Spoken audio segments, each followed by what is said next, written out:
उनके भाई से रिलेटेड है। ये कह रहे हैं कि मेरा भाई कुछ टाइम पहले विजिट वीज़ा पर आया हुआ था, तो वो जॉब करते हुए पकड़ा गया था, तो उसके पास प्रॉपर डॉक्यूमेंटेशन नहीं होगा या फिर लेबर कार्ड वगैरह नहीं होगा, जिसकी वजह से इलीगली वो काम कर रहा था। वो पकड़ा गया और उसके ऊपर 25,000 रुपये फाइन था।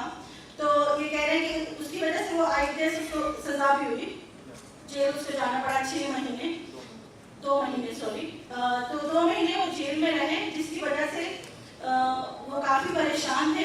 अब उनके ऊपर 25,000 का फाइन था, या तो वो फाइन दे देते या फिर वो ब्लैक लिस्ट होकर वापस चले जाते। तो उन्होंने कहा कि अच्छा मुझे ब्लैक लिस्ट कर दीजिए।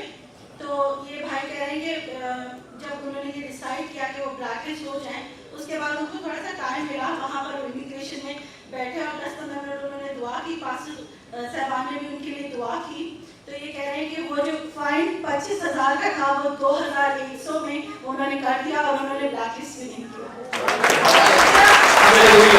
जोरदार तालियां बजाएं और खुदावंद यीशु के नाम को बढ़ा दें।